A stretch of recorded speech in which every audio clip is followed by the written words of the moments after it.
The Pylorian ships sped through space like a thicket of locusts, their weapons hankering for weak human blood. Korvax made fun of the crude metal hulks that were hanging pointlessly in the empty space in front of him. He would soon rule Earth like a slave. It was 2257 decimal places. It had been 100 years since Earth built its first warp drives and found itself in a galaxy full of dangerous creatures. The Pylorians thought of people as cattle, unwanted animals that could be stomped on by a reptilian foot. Robert Reyes stood very straight on the bridge of the heavy cruiser UES Valiant, whose job it was to patrol the edges of the Sol system. The human naval officer was 35 years old and had fought many pirates and raiders before, but this was different. A whole Pylorian battle fleet was coming straight at Earth, determined to take it over and rule it. Whatever Reyes and his crew did in the next few minutes would determine the survival of all people on Earth. Success gave people freedom. Having failed meant chains. Reyes lowered his eyes as the enemy warships got bigger on the screen. The Pylorians believed Earth's fleet was a joke, made up of old, broken-down ships. What they didn't know was how bad humans could be or what Earth had in store for them. Reyes gave a grim smile as he put his finger on the gun's control. The time had come to teach these scaly jerks what primitive really meant. Watching the battle on the view screen made Korvac's eyes grow bigger. The ships of humans moved so quickly and easily that it was hard to believe. They easily avoided the Pylorian weapons fire. Their own energy beams cut through Pylorian shields like they were made of paper, setting off explosions all over his warship's hulls.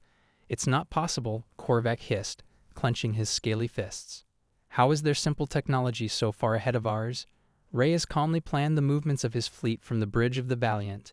Delta 5 used the feint maneuver as the Alpha Wing. Beta Wing used torpedo spread Gamma 2 to hit the enemy on their sides. The ships carrying people darted and turned, moving at the same time. Pylorian ships caught fire as human weapons hit their targets. The console got hit in the face by Korvax. Every ship focuses its fire on the human flagship. I want that ship to be sunk. A flood of Pylorian energy beams hit the Valiant, but the ship's high-tech shields kept them from damaging it. When incoming missiles came at the Valiant, its point defense lasers turned and fired, perfectly blocking them. Reyes laughed as he saw the Pylorian attack fail. "Their weapons simply cannot hurt us. Keep the attack going." Before firing, the Valiant's main cannon lit up with power and sent a devastating beam straight through a Pylorian battleship, blowing it up in a blinding flash. As the fight went on, it became clearer that the Pylorians were not up to the task. Soldiers with human weapons were destroying their ships, and their own attacks weren't working against the humans' defenses. On the Valiant's screen, a message from Earth's top command showed up. "To Captain Reyes, more help is on the way. Your ships are only the tip of the spear when it comes to the enemy. The rest of the galaxy hasn't seen how strong we really are, but now it's time to show the Pylorians what we can do." Reyes gave a firm nod, and his eyes sparkling with determination. "Recognize the order. The line will stay in place until the cavalry arrives." While Korvac was on the Pylorian flagship, sensors picked up a huge fleet of human warships dropping out of FTL on the edge of the battlefield. This shocked him. The ships he was facing now were bigger and had more weapons than these ones. When Korvac saw that he was going to lose, he took a desperate risk. "The human lines are charged by all ships. Countless of them will be coming with us." The last of the Pylorian fleet charged forward with all its weapons trained on the human ship. The shields on the human ship absorbed the attack while its own weapons continued to destroy one Pylorian ship at a time. Space itself seemed to tear apart as the Pylorian ships charged forward in one last desperate attack. A huge wormhole with crackling energy along its edges opened wide near the battle site.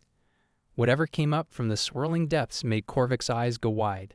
A fleet of huge human warships rushed out from the anomaly, dwarfing both the Pylorian ships and the human ships that were already in battle. The galaxy had never seen anything like these huge ships. Their hulls were made of high-tech alloys and were packed with weapons that made the Valiants look like toys.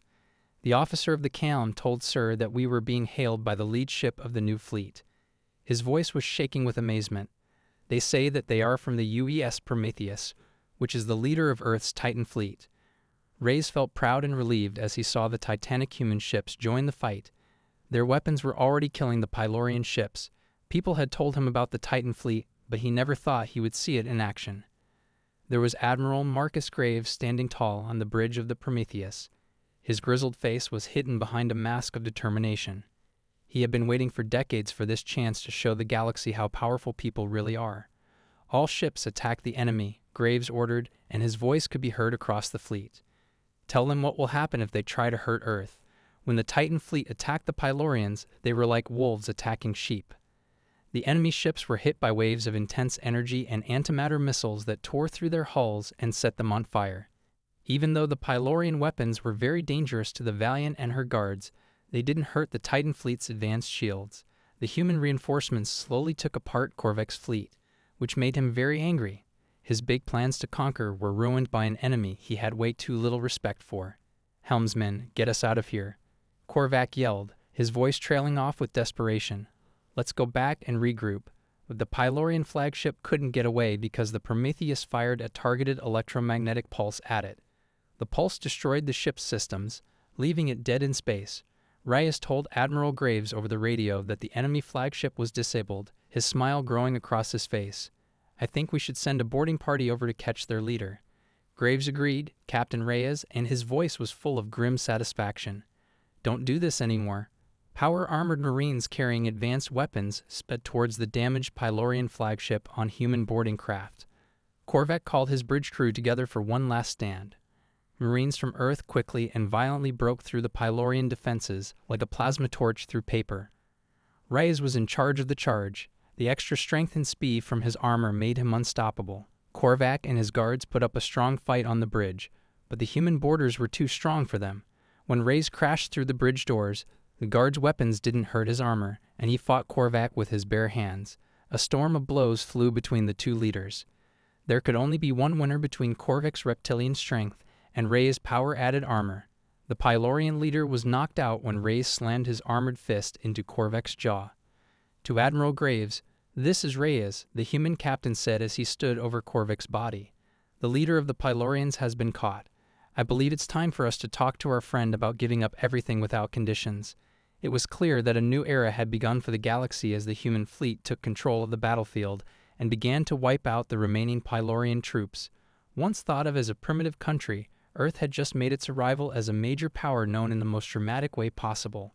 The Pylorians, and really everyone else in the galaxy, would never again think less of humans. There was no more fighting, but the work had just started. When the Pylorian ships were drifting through space, their hulls were broken and their troops were all over the place. Admiral Graves looked at Robert Reyes. "No, Captain. We need to get those people off those ships. Though they were our enemies, we won't let them die out here." Reyes gave a nod. "Of course, sir. I will work with the Titan fleet to get rescue ships off the ground. They will be brought on board our ships, treated with respect, and given medical care if they get hurt." It was the skipper who grabbed Reyes by the shoulder. "That's a good person you are, Robert. We show the galaxy what people are all about in this way." News of the battle spread like wildfire across the galaxy as the rescue effort got underway. The story was shown on every inhabited world by the Galactic News Network. The pictures of the powerful Titan fleet destroying the Pylorians shocked all the other alien races. Ambassador Trellis of the Zephyrian Confederation watched the program with a mix of fear and wonder on the planet Zephyria. A frown crossed his face as he turned to help him. "Align you with Earth right away. We need to start official political ties with the people." That powerful of a race could be either a useful friend or a dangerous enemy. All over the galaxy, similar scenes played out as the different alien races tried to change their minds about how they felt about humans. Some, like the Zetherians, tried to make deals with other groups, while others, like the cruel Kraken Empire, started to plan and strategize because they saw Earth as a threat to their own goals. People believed Robert Reyes was a hero when he got back to Earth. In a ceremony that was seen by world leaders and aired all over the world, Admiral Graves promoted Reyes to captain and put a medal on his chest. "I'm promoting you to captain and putting you in charge of the UES Dauntless, our newest and most advanced deep space research ship. This is because of your bravery, skill, and leadership in the face of huge challenges." And as the crowd cheered, Reyes felt proud and like he had a reason for living. It was the start of a new era for people, one in which they would take their due place among the stars, and he knew it. Over the next few days, Admiral Graves worked hard with Earth's government leaders to plan the future. They set up a new department called the Earth Galactic Affairs Council. Its job is to handle human interactions with foreign races and speak for Earth's needs in the galactic stage. On Earth, Kovacs was sitting in his cell in a secure detention center, his mind still spinning from what had happened over the past few days. He thought that the humans would be cruel and abuse him to get information. He also thought that they would punish him for what he did. They had instead shown him kindness and respect in a way that he had never felt before. He started to see his human prisoners in a new way as he talked to them. It was clear to him that they were creative, determined, and devoted to their beliefs. He slowly started to see things differently. A human intelligence officer came to ask Kovacs one day, and he surprised them both by offering to work with them. He talked about the Pylorian Empire's armed power, their government, and their plans to take over the whole galaxy. He also told them about other threats, like races that humans had not yet met but were dangerous to Earth's interests. Earth's technology was advancing at an amazing rate, and Captain Robert Reyes and the crew of the Dauntless were getting ready for their first mission. As they blazed a path for humanity's future, they would go into uncharted space in search of new friends and possible threats. Reyes felt a sense of fate calling him as he stood on the bridge of his new ship and looked out at the stars. No matter what problems came up, he was sure that people would face them head-on, stronger than ever before. The faraway stars lit up the Dauntless's hull as it floated through the black space. Looking at the view screen, Captain Robert Reyes stood on the bridge. They were looking out into a large area of unknowns called uncharted space. The team worked at their stations, keeping an eye on sensors and looking over data. The science officer said, "Captain, I'm picking up an odd energy signature. This is different from anything I've seen before." Took a turn and put it on the screen. The picture showed up on the flickering view screen. A huge building hung in space. Its surface was covered in complicated designs and lit up in a creepy way. "Seriously, what is that?" Rhodos asked. A police officer responded, "Unknown, sir. It's sending out some kind of subspace signal. It's attempting to get in touch with us." An uneasy feeling went through Reyes. He had a feeling that they were about to meet something very old and powerful for the first time. As the Dauntless got closer to the building, an image came to life on the bridge. The energy came together to make a tall, thin being with glowing eyes and skin that moved and changed like liquid metal. The being spoke, "Greetings, humans," and its voice echoed through the air. "We're the ones who came first. We've been very interested in your species." Reply Reyes moved forward. "Captain Robert Reyes here from the UES Dauntless. Why do you want to be with us?" The ancestor tilted its head back. "We would like to give you a gift. You could get our technology and knowledge. We think that with our help, you could become one of the strongest races in the galaxy because you have shown a lot of promise." Reyes grunted, not sure what was right about this. "Also, what do you want in exchange?" The ancestor had sparkling eyes. "We only ask that you cut ties with the galactic community and follow our instructions. We would become your mentors, your protectors. You would be our loyal servants." Reyes' jaw clenched. "I don't think so. We didn't fight our way to the stars just to become someone else's pawns." The progenitor's expression hardened. "You'd be wise to accept our offer, human. The option is far less pleasant." With that, the hologram disappeared, leaving a stunned silence in its wake. Reyes turned to his crew. "Get me oriented to Earth. We need to tell them about this." As the Dauntless sped back towards human space, Reyes couldn't shake the feeling that they had just stumbled into something far bigger than they had ever dreamed. Back on Earth, the news of the Creator's offer sent shock waves through the government. Emergency meetings were called, and heated arguments erupted in the halls of power. When Admiral Graves hit the table with his fist, nothing happened. "We have to not trust these ancestors. Simply put, this is a trap." However, some people were not sure. One official said their technology could help us with a lot of issues. No way would we say no to it. As the arguments raged on, Reyes dug deeper into the progenitor's past. What he discovered made him very cold. Every race that had ever taken the progenitor's gift had become slaves, and their cultures and people were wiped out.